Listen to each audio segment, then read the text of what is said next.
ጤና ይስጥልን የከበረ ሰላምታችን በመላው ዓለም ሆናችሁ ቃል ስፖርት ዩቲዩብ ቻናላችንን ለምትከታተሉ ውድ አድማጮቻችን ሁሉ ድረስ ብለናል። ከናንተ ከሆነው ቃል ስፖርት ዩቲዩብ ቻናል ለዚህ ሰዓት መርጠን ያሰናዳላችሁን ስፖርታዊ ጥንቅሮች ከሀገር ቤት እስከ ባህር ማዶ እንደውል ጊዜው እያጋራናችሁ እንቆያለን። እናንተ ደግሞ እስከ ፕሮግራማችን ፍጻሜ ቆዩ። ላይክ፣ ሰብስክራይብ፣ ሼር አድርጉን። ሐሳብ አስተያየታችሁን ዛሬም ልታጋሩን ትችላላችሁ። አስቀድመን የሀገር ቤት ጉዳይ እናነሳለን ውድ ቤተሰቦቻችን። ከዛ በአውሮፓ የመረጃ ሰዓታችን በርከት ያሉ ጥንቅሮችን ይዘናል። ከሳውዲ ሊግ ይልቅ ላሊጋ ላይ ግብ ማስቆጠር ቀላል ነው ያለ ነው ክርስቲያኖ ሮናልዶ። ከትራምፕም የበለጠ ታዋቂ መሆኑን ተናግሯል። ለመሆኑ በእግር ኳስ ካያችሁት ቆንጆ ተጫዋች ወይ መልካም ማን ነው? ሮናልዶ ስለዚህም ሰው የሚያነሳው ነገር አለ። በርካታ ነጥቦችን አንስቷል። ጥቂቶቹን ብቻ መርጠን እንነግራችኋለን። በአውሮፓ ዙሪያ በቡድን ዜና ከባርሴሎና ጋር የምናደርሳችሁ መረጃ አለ። ሪያል ማድሪድ ቤት የቡድን ዜና ይዘናል። ሰፋ ያለ ጥንቅር ነው የያዝነው በማድሪድ በኩል። የዓለም ዋንጫን አስመልክቶም አንድ ለየት ያለ ጥንቅር ይዘናል። እስከ ፕሮግራማችን ፍጻሜ ስትቆዩ ትከታተሉታላችሁ። በፕሪሚየር ሊግ የመረጃ ሰዓታችን ታላላቅ ክለቦችን የተመለከተ ለየት ያለ ጥንቅርም ይዘናል። የወሩን ምርጥ ምረጡ ብለንም እንነግራችኋለን። ከዛ ውጪ ተወዳጁ የእንግሊዝ ፕሪሚየር ሊግ ታላላቅ ክለቦችን ስናነሳ ጋርዲዮላ ዛሬ ልዩ ቀን ነው ለሳቸው። ምክንያት እንነግራችኋለን። ከሳምንቱ ምርጥ ተጫዋች ጋር በተያያዘም ያሸናፊው ከሲቲ ነው።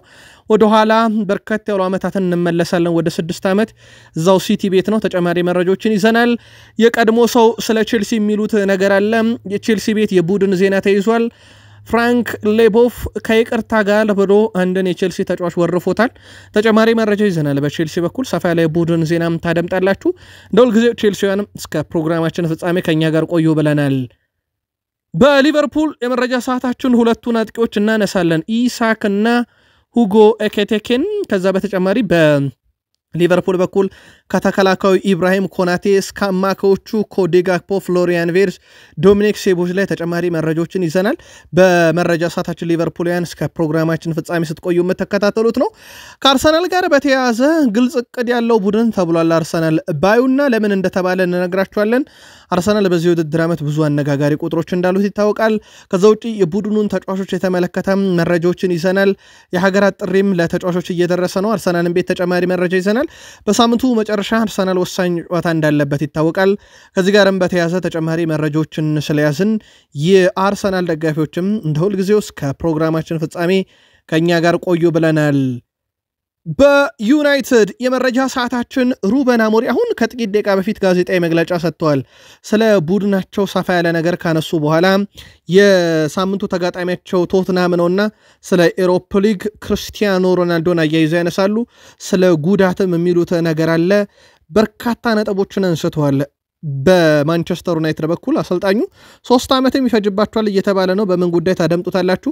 በማንቸስተር ዩናይትድ በኩል ሰፋ ያለ የቡድን ዜና እንደ ሁልጊዜው ዛሬ ሚዘን መተናል። ላይክ፣ ሰብስክራይብ፣ ሼር አድርጉን ውድ ቤተሰቦቻችን። ሐሳብ አስተያየታችሁን እንደ ሁልጊዜው ዛሬም እያጋራችሁን ቆይታ እንድታደርጉ በአክብሮት ጋብዘን አጠራጠር ያሉ ስፖርታዊ ጥንቅሮቻችንን ዛሬም ለእናንተ ውድ አድማጮቻችን ከሀገር ቤት ጀምረን እናቀርብላችሁ። ኢትዮጵያ ቡና በሁለት አጋጣሚዎች ለረጅም ዓመታት ያክል ስራ አስኪያጅ በመሆን የመሩት አቶ ገዛኸኝ ወልዴ ከክለቡ ጋር ተለያይተዋል። በተደጋጋሚ በክለቡ ደጋፊዎች ተቃውሞ የሚያስተናግዱት የስራ አስኪያጁ መልቀቂያ ተቀባይነት በማግኘቱ የክለቡ ቦርድ ያሰናብቷቸዋል። ከሰሞኑ ኢትዮጵያ ቡና ደጋፊዎች ክለቡ እያስመዘገበ ባለው ውጤት አሰልጣኙንም ጭምር እንዲነሱላቸው ሲጠይቁ እንደነበረ ይታወቃል።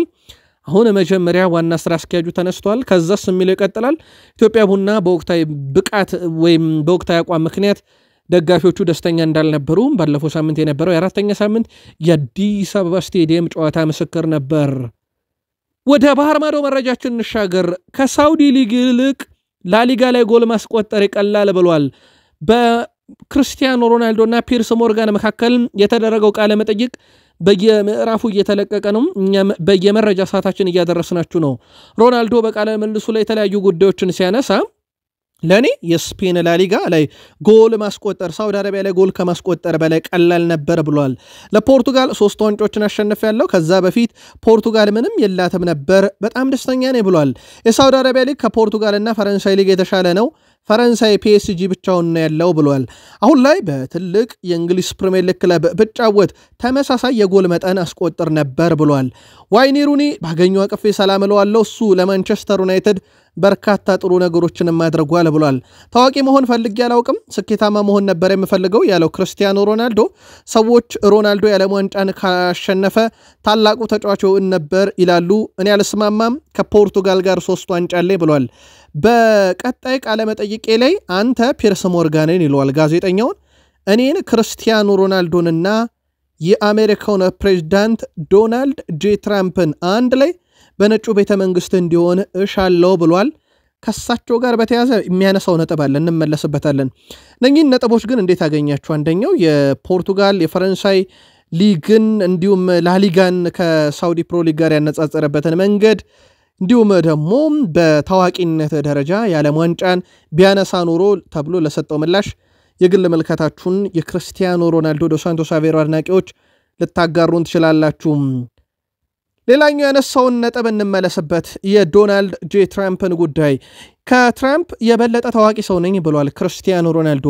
በዓለም ከኔ የበለጠ ታዋቂ ግለሰብ የለም ሲል ፖርቱጋላዊ የ5 ጊዜ የባሎን ዶር አሸናፊ ተጫዋች ክርስቲያኖ ሮናልዶ ተናግሯል። ከዶናልድ ትራምፕና ካንተ ማን ነው የበለጠ ዕውቅ ተብሎ የጠየቀው ሮናልዶ በዓለም ላይ ከኔ የበለጠ ታዋቂ ሰው ማንም የለም ካለም ንገሩኝ ብሏል። ዶናልድ ትራምፕ ዓለምን ለመቀየር መርዳት የሚችል ሰው ነው ያለው ሮናልዶ በትራምፕ ላይ ያለው እምነት ትልቅ እንደሆነ ተናግሯል። ከሱ ጋር ተገናኝቼ መነጋገር እፈልጋለሁ ብሏል። አክሎም ከትራምፕ ጋር የሚያመሳስለ ነገር እንዳለ እናገራለሁ፣ ነገር ግን በዚህ ቃለ መጠይቅ ላይ ምንድነው የሚያመሳስላችሁ ብትለን አልናገርም ብሏል። በዚህ ሐሳቡ ላይ እንዴት አገኛችሁት? አንዱ ከትራምፕም በላይ እንደ አጠቃላይ ከዓለምም ታዋቂ ሰው እኔ ነኝና ከትራምፕ ጋር የሚያመሳስለን ነገር አለ እያለ ነው። ምን ሊሆን ይችላል? መልከታችሁን እናንተ አድርሱን። ሮናልዶ ካደረሰን ግን እነግራችኋለን። ክርስቲያኖ ሮናልዶ ከእድሜ በተለየ መልኩ በአካል በጣም ወጣት እመስላለሁ። ከ12 ዓመቴ ጀምሮ ነው ጂም የነበርኩት ብሏል። አሁን ባለውበት እድሜ እንኳን ማሻሻል የምችላቸው ብዙ ነገሮች አሉኝ። በእግር ኳስ ውስጥ አሁን የማውቀው ትልቁ ስህተት ከ30 ዓመታቸው በኋላ ተጫዋቾች ይደክማሉ፣ ያ እኔ ጋር የለም ብሏል ክርስቲያኖ ሮናልዶ። ክርስቲያኖ ሮናልዶ ሌላ የተነሳለ ጥያቄ የዲዬጎ ጆታ ስርዓተ ቀብር ላይ ለምን አልተገኘም ነበረ። 2 ምክንያቶችን ያነሳል ክርስቲያኖ ሮናልዶ። 2 ምክንያቶች አሉኝ። አንደኛው አባቴ ህልፈት ህይወት በኋላ ወደ መቃብር ቦታ ሄጄ አላቅም ያለ ሲሆን፣ በሁለተኛ ደረጃ ግን እኔን ካወከኝ ወደ የትኛውም ቦታ ብሄድ እከበባለሁ፣ ትኩረቱ ሁሉ ወደ እኔ ይሆናል። ስለዚህ ይህ እንዲከሰት በስርዓተ ቀብር ላይ ስላልፈለኩኝ ቀርቻለሁ ብሏል። በሐዘኑ ጉዳይ ላይ ግን ባለቤቱ ጆርጂኒያን ምስክር ጠርቷል። በጂሙስ ከጆርጂኒያ ጋር ሳለው ነው የጆታን ህልፈት ህይወት የሰማሁት። በጣም ነው ያለቀስኩት። ካላመንከኝ ሚስቴን አሁን በቅርቡ የሚያገባትን እጮኛውን ጆርጂኒያን ሄደ ልታረጋግጥ ትችላለህ ብሎ ለፒርስ ሞርጋን ነግሮታል። አንድ የተነሳለ ጥያቄ ነበር ወደ ቤተሰቦቻችን ከቁንጅና ጋር በተያዘ እሱ አያይዞ ምላሽ ሰጥቶታል። ነገርየው ከፒርስ ሞርጋን የተነሳለት ለ10 ደቂቃም ባንድ ህዝብ በሚንቀሳቀስበት ጎዳና ላይ ከዴቪድ ቤካም ጋር ወክ ብታደርጉ ማን የበለጠ ትኩረት ይስባል ተብሎ ነበር የተጠየቀው። ክርስቲያኖ ሮናልዶ ሁለታችንም ታዋቂ ባንሆን 100% እኔ ነኝ ያለ። አዎ ቤካም እጅግ በጣም መልካምና ቆንጆ ነው፣ ከዛ ውጭ ግን ኖርማል ነው፣ እኔ ግን ኖርማል አይደለሁም ምርጥ ነኝ ብሏል ሮናልዶ። ከመልክ ጋር በተያዘ ጥያቄውን ያነሳንላችሁ ለዛ ነበረ። ቤካም እጅግ በጣም መልካም ብሎ ሮናልዶ ስለ ቁንጅናው ምስክርነቱን ሰጥቷል። ግን በእግር ኳስ ዓለም ያያችሁት እናንተ በጣም መልካም ወይም ቆንጆ የሚባለው እግር ኳስ ተጫዋች ማን ነው? ምናልባት ራሱ ሮናልዶ ይሄንን ጉዳይ ግን ለቤካም ሰጥቶ እሱ እኔ በጣም ኖርማል አይደለሁም፣ እኔ በእግር ኳሱ በጣም ታዋቂ ሰው ስለሆንኩኝ ትኩረት የምስበው እኔ ነኝ ብሏል። እንቀጥል ውድ ቤተሰቦቻችን። አርጀንቲና ከሜሲ በፊት ዓለም ዋንጫ ማሸነፍ ለምዳለች ያለው ክርስቲያኖ ሮናልዶ ፖርቱጋል ግን ከዛ በፊት የዓለም ዋንጫ የላትም ነበር፣ ስለዚህ ብታነሳ ነው ትልቅ ስኬት የሚባለው ብሏል። ፖርቱጋል ላይ ተጫዋች ክርስቲያኖ ሮናልዶ አርጀንቲና ዓለም ዋንጫ ማሸነፏ የሚያነጋግር ስኬት አይደለም ብሏል። አርጀንቲና ከሊዮኔል አንድሬስ ሜሲ በፊት ዓለም ዋንጫ አሸንፋለች ሲል የተናገረው ክርስቲያኖ ሮናልዶ በተቃራኒው ግን ፖርቱጋል ብታነሳ መነጋገሪያ ይሆናል ብሏል። ሊዮኔል አንድሬስ ሜሲ ከዚህ ጋር በተያያዘም የዓለም ዋንጫ ለማንኛውም ተጫዋች የመጨረሻው ስኬት ነው። የዓለም ዋንጫን ከማሸነፍ የተሻለ ነገር የለም። ዓለም ዋንጫን ከማሸነፍ በፊት ሁሉም ነገር አሳክቻለሁ፣ ከክለቤ ጋር ሁሉንም ነገር አሳክቻለሁ፣ በግልም ሁሉንም ነገር አሳክቻለሁ፣ ከብሔራዊ ቡድን ጋር ኮፓ አሜሪካን አሸንፌያለሁ፣ የቀረው ዓለም ዋንጫ ብቻ ነበር፣ እሱንም አሸንፌያለሁ። የዓለም ዋንጫ ለማንኛውም ተጫዋች የመጨረሻ ስኬቱ ነው እያለ ነው። እዚህ ጋር ልዩነት አለ። እናንተ ይህን ልዩነት እንዴት ታጠቡታላችሁ? ከሮናልዶና ፒርስ ሞርጋን ጋር የነበረው ቆይታ ግን አብዛኛው ክፍሉ እዚህ ላይ ትኩረት ያደረገ ነበረ። ባርሴሎና ደርሰናል። ውድ ቤተሰቦቻችን በሳምንቱ መጨረሻ ባርሴሎና ከኤልቼ ጨዋታ ነበራቸው። ባርሴሎና ድል ያደረገበት ጨዋታ ማለት ነው። ከዛ በኋላ ግን ባርሴሎናዎች ለኤልቼ አንድ ፍቃድ ሰጥቷቸዋል። ይኸውም ፍቃድ በማግስቱም በባርሴሎና የልምምድ ማዕከል ኤልቼዎች ልምምድ እንዲያደርጉ ፍቃድ ተሰጥቷቸው በዛ ቆይተዋል። ሃንስ ፊሊክም ከኤልቼው አሰልጣኝ ጋር ሰፋ ያለ ውይይት ሲያደርጉም ነበረ። ሙሉ የልምምድ መሰረተ ልማቶችን እንዲጠቀሙ ቁሳቁሶችንም እንዲጠቀሙ ፈቅደው ነበረ። ከዛ በኋላ ባርሴሎና ግን በአውሮፓ ሻምፒዮንስ ሊግ ይህ ቸርነቱ በውጤት ደረጃ ገዳላለውም 3-3 በሆናቸው ውጤት ከክለብ ብሩጅ እንደተለያየ እንደውም ምስጋና ለዳኛው ይግባና አንድ ኳስን ተሽሮላቸው ነበረ ለባርሴሎና። በእርግጥ እቺ ኳስ መሻሯ ልክ ናት ልክ አይደለችም በሚለው ጉዳይ ላይ ብዙ ዝግቦች እንዳሉ ቢሆንም ምናልባት ጨዋታውን የተመለከታችሁ እናንተን የግል መልከታ አጋሩን። ያው በባርሴሎና በኩል ትክክል ነው መሻሩ ሲሉ፣ ከክለብ ብሩጅ በኩል ግን ይግብ መሻሩ ስህተት ነው ሲሉ እንደነበረም ይታወቃል። የእንግሊዝ ብሔራዊ ቡድን አሰልጣኝ ቶማስ ቱሄል ጁድ ቤሊንግሃምን ወደ ብሔራዊ ቡድን ለመመለስ ማቀዳቸው ተረጋግጧል። ጁድ ቤሊንግሃም ካለፈው ዓመት ሰኔ ወር ወዲህ ለሶስቱ አናብስት ተጫውቶ አያውቅም። ቤሊንግሃም ባለፈው ሐምሌ ወር የትከሻ ቀዶ ጥገና አድርጎ እንግዲህ ለ3 ወራት ያክል ከሜዳ ርቆ እንደቆየ ይታወቃል። አሰልጣኝ ቶማስ ቱሄል ለቀጣዩ ብሔራዊ ቡድን ጨዋታ ስብስባቸውን ከሰዓታት በኋላ ይፋ ያደርጋሉ። እኛም እጃችን ላይ እንደደረሰ እንነግራችኋለን። ያው ጁድ ቤሊንግሃም ይኖርበታል ተብሏል። እንደሚታወቀው የእንግሊዝ ብሔራዊ ቡድን በአሜሪካ በሜክሲኮና ካናዳ አስተናጋጅነት በሚደረገው የ2026 የዓለም ዋንጫ መሳተፏን እንዳረጋገጠች ይታወቃል። ቀሪዎቹ ሀገራት ግን በቀጣዩ 2 ጨዋታ ነው ማለፍ መውደቃቸውን የሚያረጋግጡት። የጥሎ ማለፍ ጨዋታ መግባታቸውን እንግሊዝ ማለፏን ካረጋገጠች በኋላ በቀጣይ በምታደርገው የዓለም ዋንጫ ማጣሪያ ጨዋታ ጁድ ቤሊንግሃም የብሔራዊ ቡድኑ አካል ይሆናል ተብሏል። የሪያል ማድሪዱ የመሃል ሜዳ ተጫዋች ኦሪየል ቹዋሚኒ በግራ እግሩ ጡንቻ ላይ ጉዳት እንዳጋጠመው ተረጋግጧል። ይህንም ተከትሎ ፈረንሳይ አማካይ ቹዋሚኒ ቢያንስ ለ3 ሳምንታት ከሜዳ ሊርቅ እንደሚችል ተናግሯል። ኦሪየል ቹዋሚኒ በቀጣይ ብሔራዊ ቡድን ጨዋታ እንዲሁም 3 የክለብ ጨዋታ ሊያመልጡት እንደሚችሉ ተዘግቧል። በሌላ በኩል ፌድ ቫልቬርዴም ጉዳት እንዳላጋጠመውና ለእሁዱ የሊግ ጨዋታ ይደርሳል ተብሏል። በኦሪየል ቹዋሚኒ በኩል ግን እንዳጠቃላይ ከሪዮ ቫልካኖ ከኤልቼ እንዲሁም በአውሮፓ ሻምፒዮንስ ሊግ ከኦሎምፒያኮስ የሚያደርጉት ጨዋታ እንደሚያመልጠው ሲረጋገጥ ምናልባት በላሊጋው ከጄሮና ጋር በሚደረግ ጨዋታ ላይ ይመለሳል ተብሎ ይጠበቃል። ማድሪድ እንደ አምናው ዘንድሮም የጉዳት ዝርዝሩ እንደቀጠለ ነው። በተለይም ባለፈው ዓመት ብዙ የተቸገረ ቡድን ነበረ የካርሎ አንቸሎቲ። ያውንም ቡድን ከሞላ ጎደል ተጫዋቾችን በጉዳት የሚያጣ ቡድን ሆኗል። የ2006 ዓለም ዋንጫ አሸናፊና የቀድሞ የሮማ ተጫዋችና አሰልጣኝ ዳንኤል ዶሮሲ ወደ ኃላፊነት ተመልሷል። ከሮማ ጋር ከተለያየ በኋላ ያለ ኃላፊነት የሚገኘው ዳንኤል ዶሮሲ ጄኖዋን በኃላፊነት ተረክቧል። ጄኖዋ በቅርቡ አሰልጣኝ ፓትሪክ ቬራን ከኃላፊነት ሲያሰናብት የቀድሞ ተጫዋች ማሪዮ ባሎቴሊ ይህም የፈጣሪ ጣልቃ ገብነት ነው እንኳን ተባረረልኝ ብሎ ደስታውን ገልጾ ነበረ። አሁን ታዲያ ቬራን የሚተካው ሰው የቀድሞ እግር ኳስ ተጫዋችና አሰልጣኝ ዳንኤል ዶሮሲ መሆኑ ተረጋግጧል። አሰልጣኝነት ላይ ከቆየን ውድ ቤተሰቦቻችን በዚሁ የኤሪክ ቴን ሃግን ተጨማሪ መረጃ እንንገራችሁ። የኔዘርላንዱ ክለብ አያክስ ከአሰልጣኙ ጋር ድርድር ላይ ናቸው። ጆን ሄቲንጋን አሰናብተዋል። አያክስ በምትኩ የቀድሞውን አሰልጣኝ ኤሪክ ቴን ሃግን ዳግም መልሰው ለመሾም ነው እየተነጋገሩ የሚገኙት። ክለቡ አሁን ላይ ከአሰልጣኝ ኤሪክ ቴን ሃግ ጋር በድርድር ላይ የሚገኝ ሲሆን በሌላ በኩል ከወልቭስ ጋር የነበረው ድርድር እድገት አላሳየም ተብሏል። ወልቭስ በሳምንቱ መጨረሻ ከቼልሲ ጋር የሚያደርጉትን ጨዋታ በወጣት ቡድን አሰልጣኝ እንዲመሩ ሲወሰን ቴን ሃግ ዳግም ወደ አያክስ የመመለሳቸው ነገር ግን እርግጥ ሊሆን እንደሚችል ነው እየተዘገበ የሚገኘው። በቀጣይ 2026 በአሜሪካ ካናዳና ሜክሲኮ አስተናጋጅነት በሚደረገው የዓለም ዋንጫ በርካታ ሀገራት የመለያ ማስተዋወቅ ስነ ስርዓት ላይ ይገኛሉ።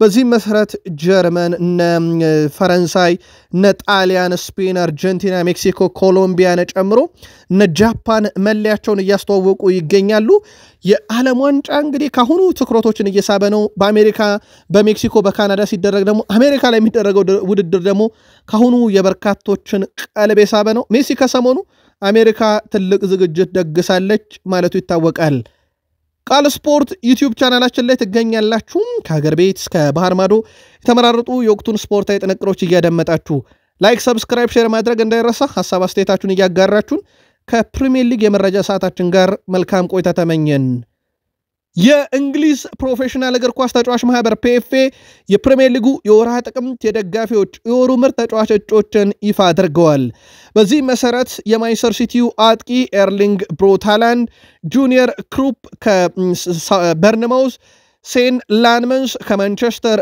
ዩናይትድ ጋብርኤል ማጋሌሽ ከአርሰናል ብሪያን ምቤሞ ከማንቸስተር ዩናይትድ ኖርድ ሞኮሌ ከሰንደርላንድ 6 እጩዎች ቀርበዋል በደጋፊዎች የሚመረጥ ማለት ነው የቃል ስፖርት ዩቲዩብ ቻናል ቤተሰቦቻችን በወር ውስጥ ወይም በተጠናቀቀው ኦክቶበር ወይም በእኛም የጥቅምት ወር ምርጥ የነበረ ተጫዋች ማን ነው ዩናይትድ በዚህ ዘርፍ 2 ተጫዋቾችን በማስመረጥ ቀዳሚ ሲሆን ከቢግ 6 ሲቲ እና አርሰናል አንድ ተጫዋቾችን አስመርጠዋል ሁለቱ ከበርንማውዝ እና ከሰንደርላንድ የተካተቱ ተጫዋቾች ናቸው ኬረን ትሪፔ ኒካስል ዩናይትድን በጃንዋሪ ወይም በጥር 2022 ነበር የተቀላቀለው ለኒካስል ዩናይትድ መጫወት ከጀመረበት ከዛን ጊዜ ጀምሮ በአሲስት የሚበልጡት ተከላካዮች 2 ናቸው በእርግጥ አንዱን ተስተካክሎታል በዚህ ሳምንት በሱ በኩል ከጃንዋሪ 2022 ጀምሮ ትሬንት አሌክሳንደር-አርኖልድ 33 አሲስቶችን ሲያደርግ ወይም ለግብ የሚሆን ኳስ ሲያቀብል ከዛ ቀጥሎ ሁለተኛው ሰው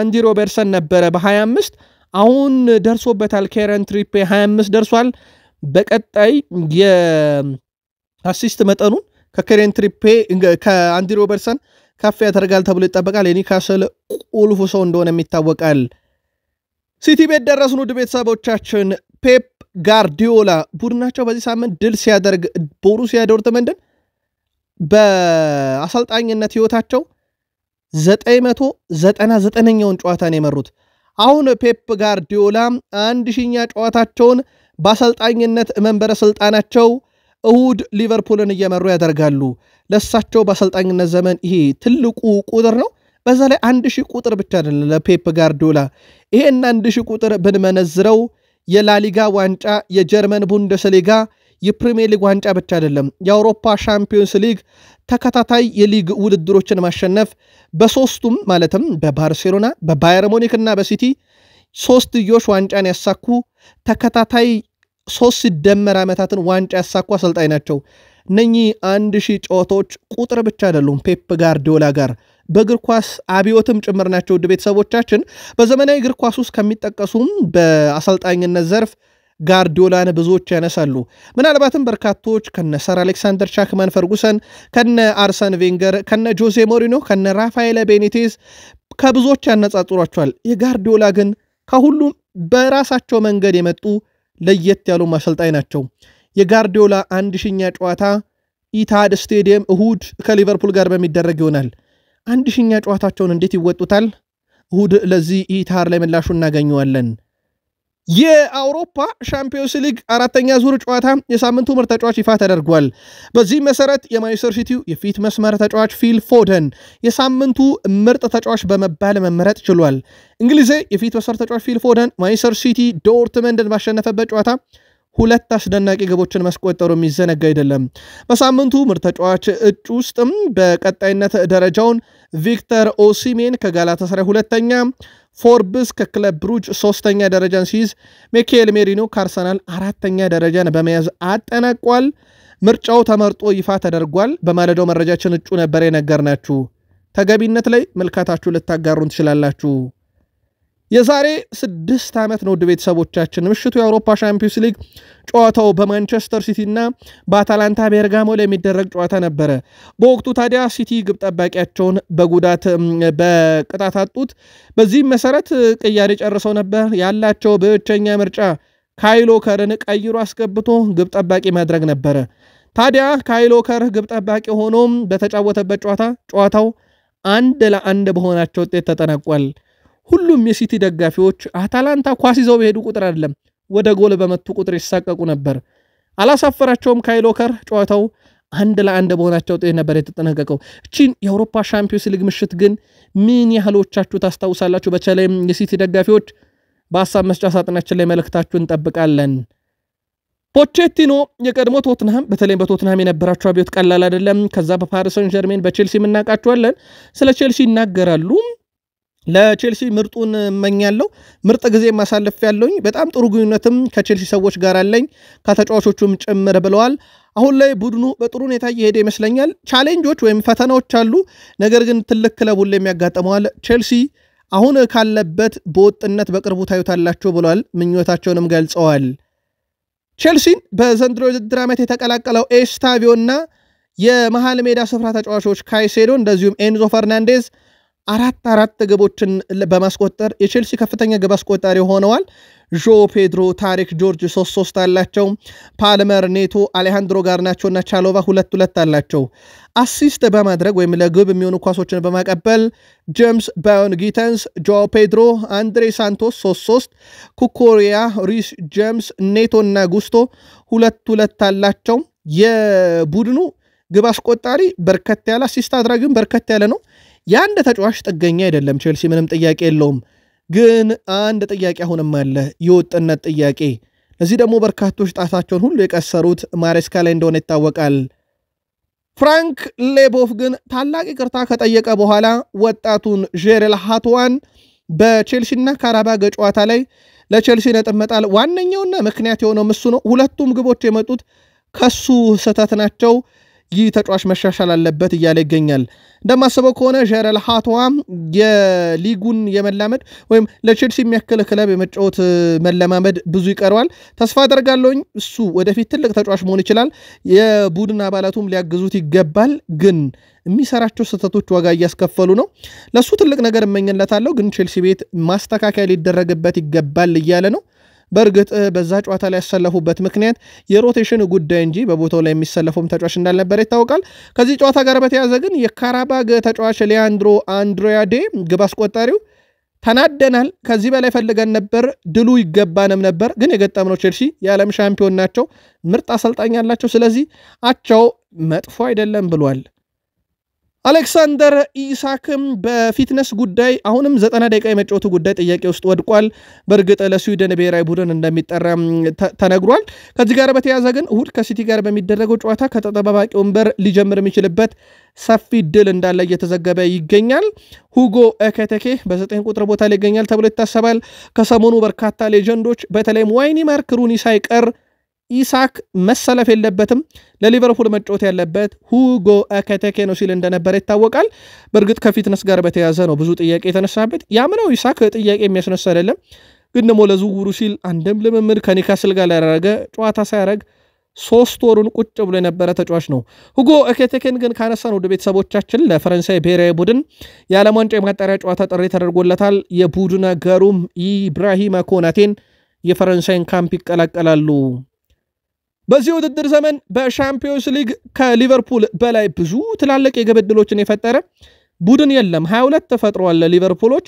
በእርግጥ 22ቱንም ወደ ግብነት አልቀየሩም፣ ግን የሊቨርፑል ተጫዋቾች ደግሞ በዚህ ውስጥ ኮዲ ጋክፖ፣ ፍሎሪያን ቬርዝ እና ዶሚኒክ ስቦዝ ላይ 5 ትልልቅ ያለቀላቸውን የግብ ዕድሎች የፈጠሩ ተጫዋቾች ናቸው። እንደ ቡድን ግን ሊቨርፑልን የሚስተካከል የለም።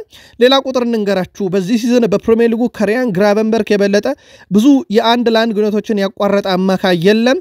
በአማካይ ስፍራ ላይ ሆኖ በጣም አደገኛው ተጫዋች ነው በሊቨርፑል። በተለይም ፕሮግሬሲቭ ፓሶቹ፣ ትራንዚሽኑ በተለይም የሊቨርፑልን ከመከላከል ወደ ማጥቃት የሚሄድበት ፍጥነት በጣም የተለየ ነው።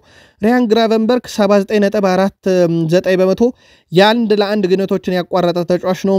አማዱ ኦናና 2ኛ፣ ከርትስ ጆን 3ኛ፣ ኢታን አማፓዱ 4ኛ፣ ሞይሰስ ካይሴዶ 5ኛ ደረጃ ላይ ይገኛል። በዚህም ሊቨርፑል ከዚህ አማካይ ጥልቅ አገልግሎት እያገኘ ይገኛል። ኢብራሂማ ኮናቴ አሁንም ልቡ ያለው ሪያል ማድሪድ ይሁን እንጂ ሪያል ማድሪድ የመጨረሻ ውሳኔውን አልወሰንም። ተቀዳሚ ምርጫም ስለመሆኑ ያረጋገጠው ነገር የለም። ሪያል ማድሪድ በቡድኑ ውስጥ ለመጨመር የመረጡት አማራጭ ውስጥ አንደኛው ዲዮቴፔ ሜካኖ ይጠቀሳል። በተጨማሪ ማድሪድ ማርክ ጉዌን እየተመለከቱ ይገኛሉ። ስለዚህ ኢብራሂማ ኮናቴ በሪያል ማድሪድ መጫወት ቢፈልግም ግን በሊቨርፑልም ኮንትራቱን ሊያራዝም የሚችልበት እድል መኖሩ ከዚህ ጋር በተያያዘ እየተዘገበ ይገኛል። ሌላኛው የመርሳይዱ ክለብ ሊቨርፑል የዶሚኒክ ሶቦስላይን ኮንትራክት ለማራዘም ንግግር በማድረግ ላይ መሆናቸው ሲገለጽ፣ ይሁን እንጂ የተጫዋቹ ውል ለማራዘም በሚደረገው ንግግር አሁን ላይ ከስምምነት አለመቀረቡ ተጠቁሟል። ዶሚኒክ ሶቦስላይ ከቨርጅል ቫን ዳይክ በኋላ የሊቨርፑል አምበል ሊሆን እንደሚችል እንደ ክለቡ ቅርበት ያላቸው ምንጮችም ሲዘግቡ ነበር። ቀደም ባለው መረጃችንም ነግረናችሁ ነበር። ሃንጋራዊ ተጫዋች ዶሚኒክ ሶቦስላይ በዘንድሮ የውድድር ዘመን ጥሩ የሚባል ጊዜን እያሳለፈ ይገኛል። ከቀናት በፊት ሊቨርፑል ሪያል ማድሪድን ሲያሸንፍ ሶቦስላይ የነበረው ሚና በትልቁ የተደነቀ ነበረ። ሶቦስላይ በጨዋታው በ10 ቁጥር ሚና ተሰልፎ ቡድኑ ጠንካራና የበለጠ ሚዛኑን የጠበቀ እንዲሆን በማድረግ ያምና ብቃቱን አሳይቶም ነበረ። ለአርሰናልም ለቼልሲም ተጫውቷል። ፒተር ቼክ በግብ ጠባቂ ታሪክ ውስጥ በትልቁ ስማቸውን ልንጠራና ሊወደሱ ከሚገቡ ግብ ጠባቂዎች ይጠቀሳል። በሁለቱ የለንደን ክለቦች የተጫወተው ፒተር ቼክ አርሰናል በዚህ ዓመት በጣም ትልቅ እድል አላቸው ብሏል። ሁሉም የሊግ ክለቦች ትክክለኛ አቋም ላይ ይገኙ፣ መድፈኞቹ ግን ከከባባድ ጨዋታዎች እንኳን አይሸነፉም ብሏል። ቡድኑ ያለው መተባበር ያስቀናል፣ የተጠባባቂ ወንበራቸው ጥራት ደግሞ በጣም ምርጥ ብሎታል ፒተር ቼክ። ስለዚህ አርሰናል በዚህ ሲዝን በሁሉም ውድድሮች አሸናፊ የመሆን ትልቅ እድል አላቸውም ብዬ አስባለሁ ብሏል ፒተር ቼክ። አርሰናል ነገሮች ሁሉ የተመቻቹለት ክለብ ነው። በዛ ላይ ደግሞ በወጥነት ደረጃ ዘንድሮ ካየናቸው ቡድኖች ውስጥ አርሰናል አንደኛው ነው ብሏል። በትልቅ ጨዋታ ማለመሸነፉን እንደ ምክንያት እያነሳ ይገኛል። ወደ ቤተሰቦቻችን የአርሰናል ደጋፊዎች በፒተር ቼክ ሐሳብ ትስማማላችሁ ወይ? የግል መልከታችሁን አድርሱን። በአርሰናል በኩል መረጃዎችን ስንቀጥል ኢብሪቼዜ ክሪስታል ፓላስ ላይ ያስቆጠራት ጎል የአርሰናል የኦክቶበር ወር ምርጥ ግብ ተብላ ተመርጣለች። በጣም አስደናቂ ግብ ነበረች የተቆጠረችው። ከዛ ውጪ በአርሰናል በኩል ልናነሳው የምንችለው መረጃ የፔሮ ሄንካፔን ጉዳይ ነው።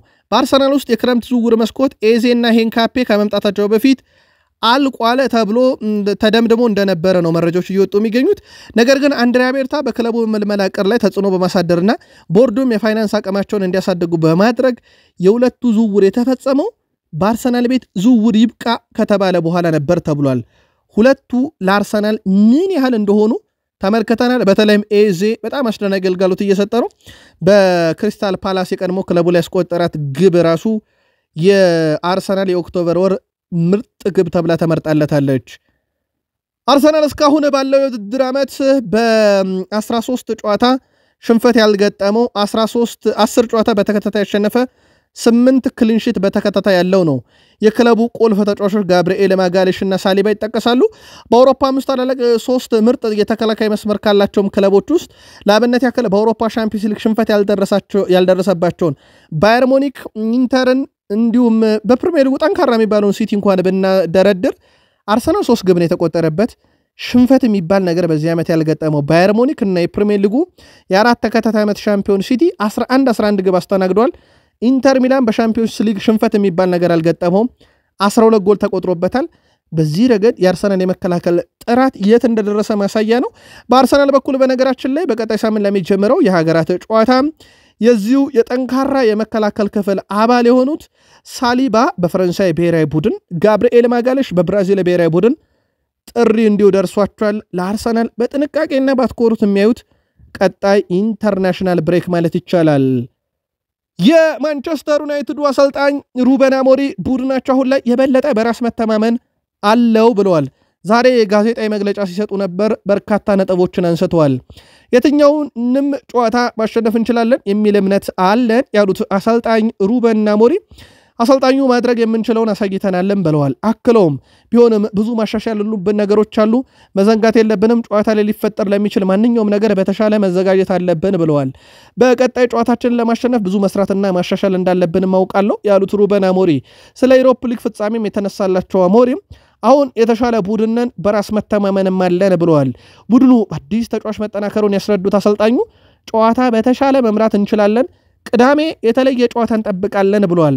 ቅዳሜ ልክ 9:30 ሲል ቶትናም ሆትስፐር ስቴዲየም ላይ ዩናይትድ ሄዶ ቶትናም እንደሚያስተናግድ ይታወቃል። ሩበን አሞሪም ስለ ክርስቲያኖ ሮናልዶም በቃለ መጠይቃቸው ላይ አስተያየት ሰጥተውበታል። ክርስቲያኖ በሚናገራቸው ሁሉም ነገሮች ላይ ትልቅ ተጽዕኖ መፍጠር እንደሚችል ያውቃል ብለዋል። እኛ እንደ ክለብ በፊት ላይ ብዙ ስህተቶችን እንደሰራን እናውቃለን። እኛ እሱን ለመቀየር እየሞከርን ነው። እኛ አንዴ በተፈጠረው ነገር ላይ ትኩረት ማድረግ የለብንም። እኛ ትኩረት ማድረግ ያለብን የወደፊቱ ላይ ነው ብለዋል ሩበን አሞሪም ክርስቲያኖንም ተጽዕኖ ፈጣሪ ባሉበት ሐሳባቸው ማለት ነው። ሩበን አሞሪም ስለሚቆጠሩባቸው ግቦች ሲጠየቁ በተለይም ብዛታቸው ይህ ትልቅ ችግር ነው፣ በተቻለ መልኩ መከላከል አለብን፣ የበለጠ ጨዋታው ላይ ጫና ማሳደር አለብን፣ ማሻሻል አለብን። ከዚህ በኋላ ይህን ያህል ግቦች በአንድ ጨዋታ እንዲቆጠሩብን አንፈቅድም። ማሻሻል ካሉብን ነገሮች ውስጥ አንደኛው እየተቆጠረብን ያለውን ግብ ነው ሲሉ እሳቸው ምላሽ ሰጥተውበታል። በማንኛውም ሁኔታ ውስጥ ብትሆን መልካም ነገሮች መፈለግ አለብህ የሚሉት ሩበን አሞሪም በሻምፒዮንስ ሊግ ውስጥ መሳተፍ እንደምፈልግ ብትጠይቀኝ ተጨማሪ ገንዘብና ተጨማሪ ተጫዋች ይዤ ቢሆን አውላለሁ ብሏል ሩበን አሞሪም። በሌላ በኩል ደግሞ አሁን ከተጫዋች ጋር የበለጠ ለመላመድ ጊዜ ያለን እናም ወደፊት የአውሮፓ ውድድር ጨምሮ ላይ ሁሉም ላይ ለመሳተፍና በቂ ዝግጅት ለማድረግ ጊዜ ያለን እናም በአውሮፓ ውድድሮች ውስጥ ባለመሳተፋችን ያሉ አዎንታዊ ነገሮች ላይም ማተኮር አለብን ብለዋል። 3 ዓመት ይወስድባቸዋልም ተብሏል ሩበን አሞሪም እንመለስበታለን እሱ ላይ። ከዛ ውጪ ግን እሳቸው ስለ ጉዳቶችን አንስተዋል። አንዳንድ ጊዜ ተጫዋቾች በትንሽ ጉዳቶች ችግር ይገጥማቸዋል። በሚቀጥለው ስፖርታዊ ልምምድ ላይ ማን እንደሚጎዳብኝ እንኳን አላቀም ብለዋል።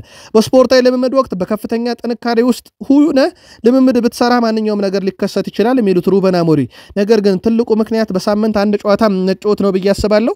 በሚቀጥለው ልምምድ ሊቸገሩ የሚችሉ ተጫዋቾች ተጨማሪ ቀን በመስጠት ልታሳርፋቸው ትችላለህ። ስለዚህ ትልቁ ምክንያት የጨዋታ መደራረብ ነው ብለዋል ሩበን አሞሪም። የቀድሞ የማንቸስተር ዩናይትድ ተጫዋች ብራያን ሮብሰን አሰልጣኝ ሩበን አሞሪም የሚፈልገውን ቡድን ለመገንባት 3 ዓመት ጊዜ ያስፈልገዋል ብለዋል። ከዚህ ቀደም ከአንድ ወር ገደማ በፊት የማንቸስተር ዩናይትድ እግር ኳሳዊ አስተዳደር ሰር ጂም ራትክሊፍም ይህን ሐሳብ ብለውት ነበረ። አሰልጣኝ ሩበን አሞሪም የሚፈልገውን ቡድን ለመገንባት በጥቂቱ 3 ዓመት ብቻ ይፈጅበታል ብለዋል። የቀድሞም ተጫዋች ብራያን ሮብሰን አሁን የእርሱ ቡድን ጥሩ መስመር ላይ ነው፣ ይህንን በአግባቡ ያስቀጥላል ብዬ አስባለሁ ብለዋል። ቡድኑ ጥሩ አዲስ ፈራሚዎች አግኝቷል። ኩኛ ምቤሞስ ካሁን ለክለቡ ጥሩ እያደረጉ ይገኛሉ። በቀጣይ እንደነርሱ አይነት ፈራሚዎች ማግኘት የሚችሉ ከሆነ ዩናይትድ ወደ ቀደመ ኃያልነቱ ይመለሳል ሲል ሐሳቡን አጋርቷል። ከዚህ ጋር በተያያዘ ግን ማንቸስተር ዩናይትድ 2 አይነት ቡድን ነው በዚህ ዓመት በራሱ አንድ በሜዳ ላይ አንድ ከሜዳ ውጭ ሲጫወት ነው። ለአብነት ያክል በሜዳው 5 የፕሪሚየር ሊግ ጨዋታን አድርጓል። 12 ነጥቦችን አሳክቷል። 1 ነው የተሸነፈው፣ 4ቱን አሸንፏል። ከሜዳ ውጭ ባረጋቸው 5 ጨዋታ ዩናይትድ 1 ድል ብቻ ነው ያለው። 2ታቸው ወጥቷል፣ 2 ተሸንፏል። ከሜዳ ውጭ በጣም የሚከብደው ቡድን ነው። ስለዚህ ዩናይትድ ዘንድሮ ከሰበሰባቸው ነጥቦች ውስጥ አብዛኛው የተገኘው ከሜዳ ውጪ በሜዳው ነው 12 ነጥብ፣ ከሜዳ ውጪ 5 ነጥብ ብቻ ነው። አንዱ ሊሻሻል የሚገባበትም ነጥብ ብለውታል። የኖቲንግሃም ፎረስቱ አማካኝ ኤሊዮት አንደርሰን በዩናይትድ ዝርዝር ውስጥ ካሉ አማካዮች ውስጥ ይጠቀሳል። በማንቸስተር ዩናይትድ ዝርዝር ውስጥ ያለው ይህ ተጫዋች ታዲያ በብዙ ቁጥሮች በነገራችን ላይ ቀዳሚ የሚባል አይነት ተጫዋች ነው። 13 መዘርዝሮችን ኦፕታ ደርድሮ በ13ቱም ቀዳሚ ሆኖ አግኝቶታል። በፓስ ይሄ በኳስ ማቀበል ስኬታማ ኳስ በማቀበል ኳሶችን ወደፊት በማቀበል እያለ 13 ደርድሮ በ13ቱም ቀዳሚ ነው። ምናልባት ብሩኖን ከሚተኩ አማካዮች ወይም ካዝሜሮን ከሚተኩ አማካዮች ተይዞ ነው። ሌላኛው የኳስ አቀጣጣይ ተብሎም በፕሪሚየር ሊግ እየተደነቀ የሚገኘው አዳም ዋርተንም እጅግ በጣም አስደናቂ ተጫዋች ነው። የስኬት መጠኑ ኳስ የማቀበል 74% ነው። ይህም በዩናይትድ መልማዮች እየታየ ከሚገኙ ተጫዋቾች አንደኛው እንደሆነ ይታወቃል። የሰር ጂም ራትክሊፍ ኩባንያ ኤኒዮስ ለቀድሞ አጋሩ ቶትናም ሆትስፐርስ 11 ሚሊዮን ፓውንድ የካሳ ክፍያ ለመክፈል ተስማምቷል። ኩባንያው ከለንደኑ ክለብ ጋር የስፖንሰርሺፕ ስምምነት እንደነበረ የሚታወስ ሲሆን ለዓመታትም በአጋርነት መስራት ችሏል። ሆኖም የሰሜን ለንደኑ ክለብ ኩባንያው በስፖንሰርሺፕ ስምምነቱ ላይ ያስቀመጣቸውን መመሪያዎች በመጣስ መፈጸም የነበረባቸውን ክፍያ ሳይፈጽም ቀርቷል የሚል ክስ አቅርበው ነበር። ይህንም ተከትሎ ኤኒዮስ ክሱን በመቀበል ለክለቡ 11 ሚሊዮን ፓውንድ ክፍያ ለመፈጸም መስማማቱ ተነግሯል። በእርግጥ እሳቸው ይህንን ክፍያ ያቋረጡት የዩናይትድ ባለቤት ከሆኑ በኋላ ነው። እናም ኩባንያቸው ወጪ እንዲቀንስ እሳቸው ከዚህም በኋላ የዩናይትድ ባለቤት ናቸውና ቶትንሃምን ስፖንሰር እያደረጉ እውቀት መታወቅን አይሹምና በዩናይትድ በኩል ያውም ግዙፉን የፕሪሚየር ሊግ ክለብ ስለያዙ አሁን የፈለጉትን ነገር በዛ በኩል ማስተዋወቅ ይችላሉ። ለዛም ካሳ ከፍለው ቶትንሃምን ይተውታል ማለት ነው። ቃል ስፖርት ዩቲዩብ ቻናል መነሻችንን አገር ቤት አድርገን በባህር ማዶ ለእናንተ ውድ አድማጮቻችን ይመጥናል ያልነውን ስፖርታዊ ጥንቅር አሰናድተን አቀረብን። ከወደዳችሁን ቤተሰቡን ያሁኑን እናብቃ። ሰናይ ቀን